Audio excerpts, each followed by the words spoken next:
Log recording. It's 9:58 in the morning. West Coast time is still the 23rd of June, 2024. River John C. Roseman, California. I've been watching Doctor Who for 3 or 4 days, but also trying to keep track of what's going on with the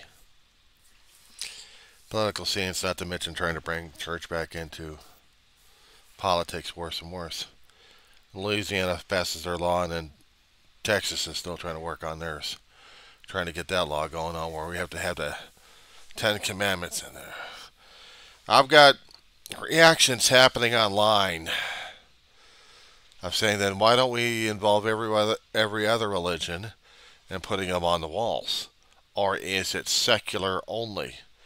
Which means it has to be still just one religion. That's about it. Just one religion.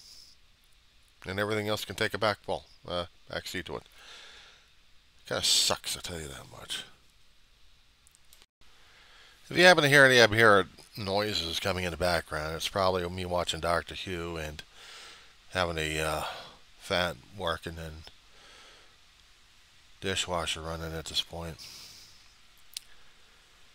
But nowhere am I putting on anything concerning about having the Ten Commandments being displayed and adding the ACL having a conniption, because they should have a right to go conniption on this one. Our founding fathers had made sure that we didn't have any established religions recognized by the government, either local through the national. But basically, that's how the implication was supposed to be.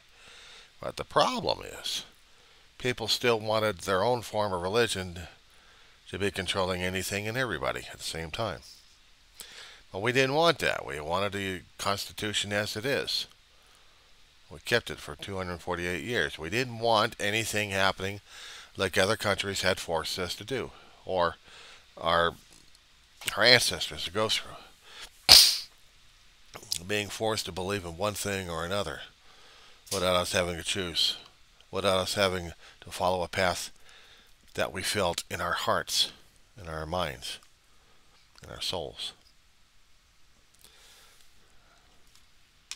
I'm watching Doctor Who going through some kind of, well, it's one particular episode called Snake Dance, where you had this evil entity who has followers of snakes, people worshiping snakes.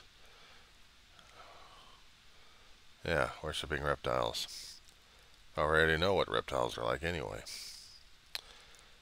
We're already dealing with people who are dealing with that kind of mindset that this is the only way to deal with life and nothing else matters. Well, we are dealing with it right now, aren't we? Give me a second here. Okay, so do we consider it moral, ethical, legal, justified? And the kind of descriptive words you might have to put in there to put up a form of religion in public schools. I might also start considering about King George and everybody else who wants religion to be the dominant force. And I keep looking at countries in the past, not to mention currently, will follow that regime. But only for their own needs. It's not for belief.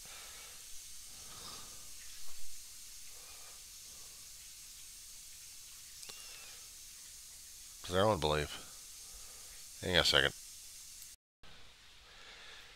It was never comfortable enough going into a public school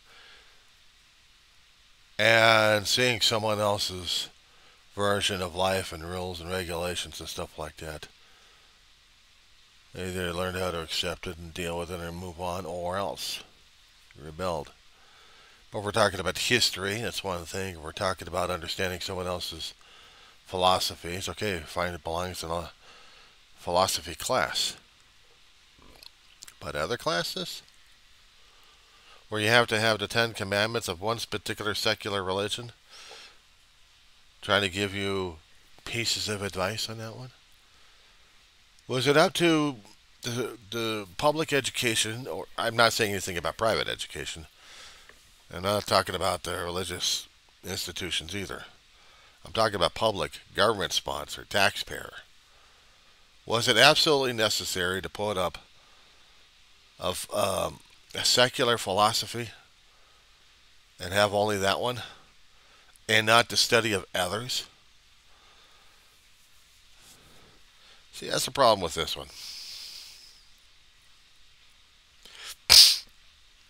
It's trying to do secular. It's trying to do secular. It's trying to suck you in one particular viewpoint and one thought pattern, and that's about it. Nothing else matters. I tried to explain in certain areas about the viewpoint of one item.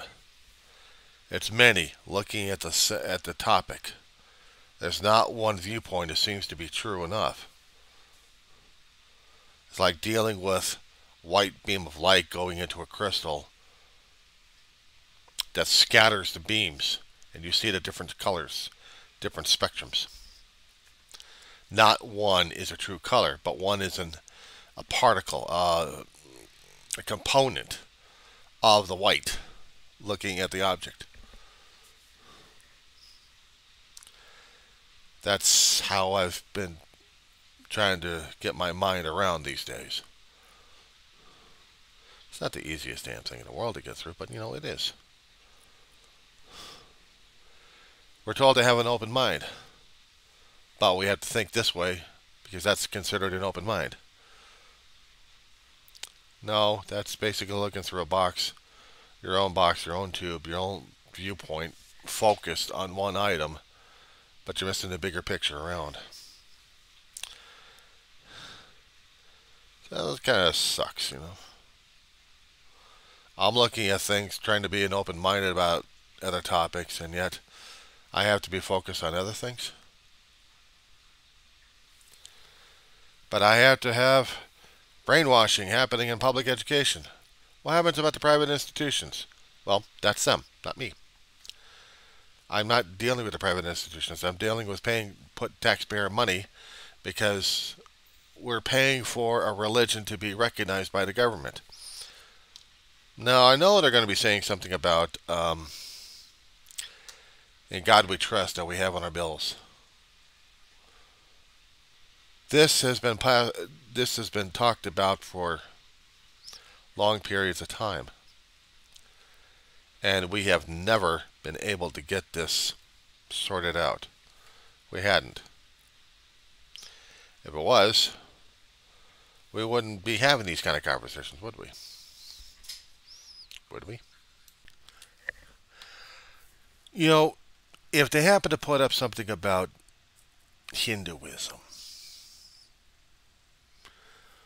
or something about Islam right next to the Ten Commandments, how do you think people would feel about that one? Just put up another copy of the Ten Commandments in Hebrew. If they really wanted to make it into a philosophy history class, that could be useful. But in every classroom, including mathematics, including science, long time ago, we had tried to, over the past century and a half, if I'm not mistaken, and maybe I am, we had tried to excel in our sciences. We tried to excel in our engineering. Maybe we were successful, maybe we weren't. All I know is countries actually had brain drains, and so did ours. People would come over to our young minds, would go over to our college systems, learn all they can, bring back their knowledge to the other countries. We wanted to keep them, try to keep the knowledge base here, not spread it about. Things happen. People want to make it into a political issue about being religious. Well, I keep saying, look at Sharia law.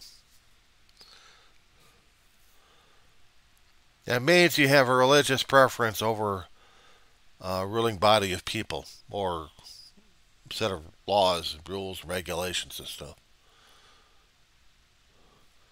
We have folks who think that they're religious and feeling the word of God, and they should be respected. They should be heard.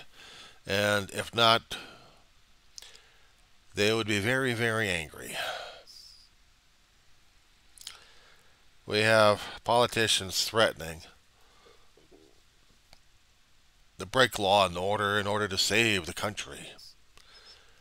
Their version of the country and breaking laws and orders actually made our country. And it just doesn't work. But we have to make it a religious philosophy. We have to make it official. Which means you still have to which means you need to put up constitutional amendments in order to do that. And all the states have to agree to this stuff. There has to be conventions. There have to be discussions about it. There has to be votes. There has to have public opinion in a situation. They keep forgetting that the Constitution had safeguards in the situation here. We have rules, precedents, court rulings, court findings.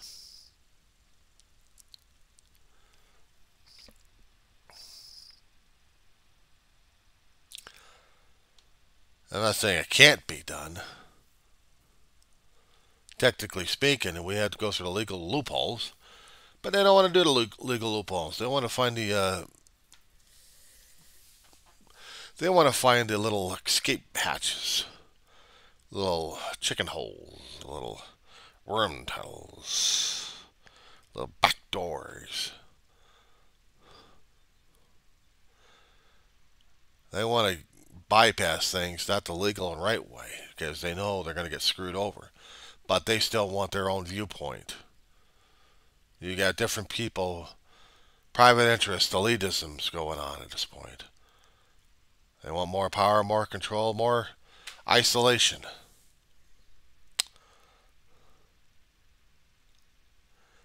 Ones control the money. Like they have all the power. So yeah, we're running into that all the time now. We hear the conspiracies here. Blame this guy, blame that guy, blame this guy. All I keep saying is I blame the voters all the time because they're the ones screwing this damn thing up. But democracy depends upon voters who are educated enough to understand what's at stake. They have their own viewpoints, and they're entitled to their own viewpoints. They're entitled to everything that they need to know and want to know. But it's up to them if they're going to be keeping a closed mind and not keeping an open mind enough to find out what's legitimate and what's not legitimate. Or what's considered legitimate and what's considered not legitimate. So we have these things happening. So how are we supposed to know? How are we supposed to deal? How are we supposed to cope? I don't know.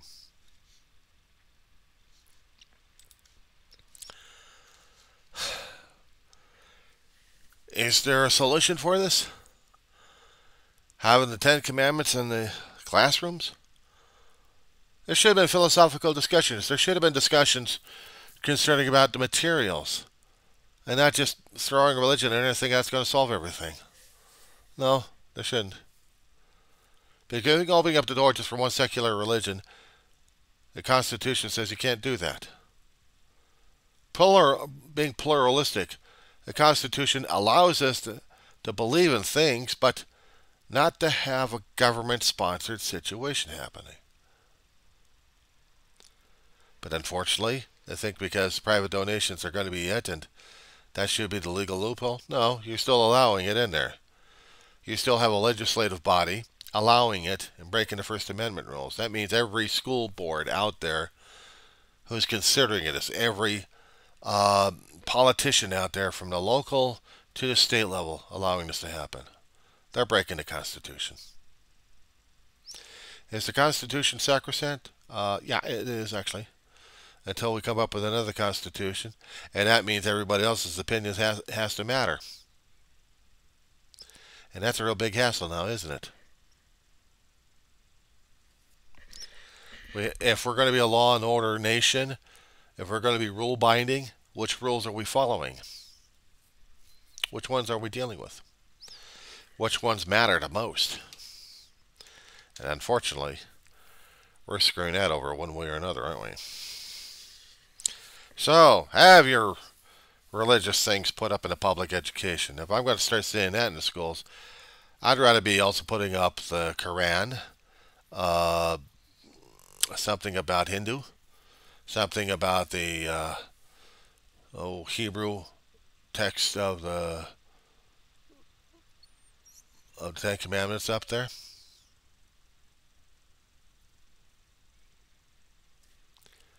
Why not? You guys are going to put up secular religion in there. Let's throw them all up there. Private donations, of course. No, it has to be this way. Then you are secular. You're not opening up.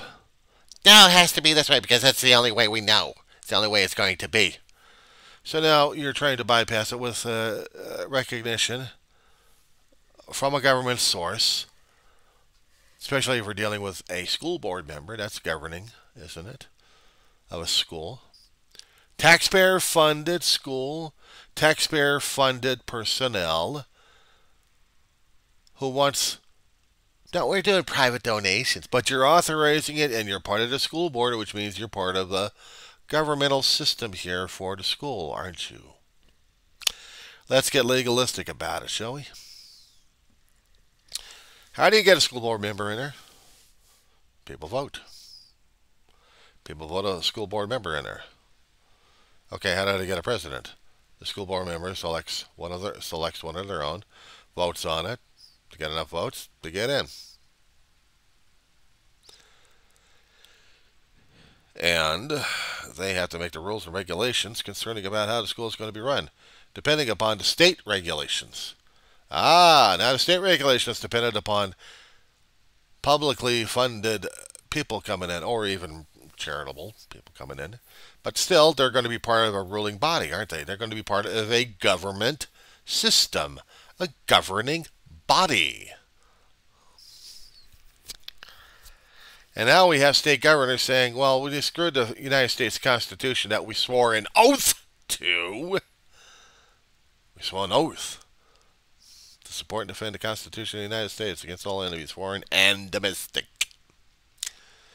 Guess what? You guys screwed up on that one, didn't you? So now we got lawmakers breaking the law who swore an oath to support and defend the Constitution. But it's supporting our great state of whatever we are in. Oh, great state of stupidity and insanity, huh? But you're the ones doing this thing, not me. You want it this way, not me. So what does this mean? It means you're screwing it up left and right. And you're going to get crashed and burned left and right. Eventually. So yeah, I keep trying to put up the 10 Commandments out there.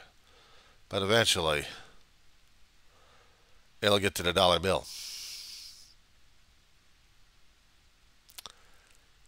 That's going to be a legal fight right there.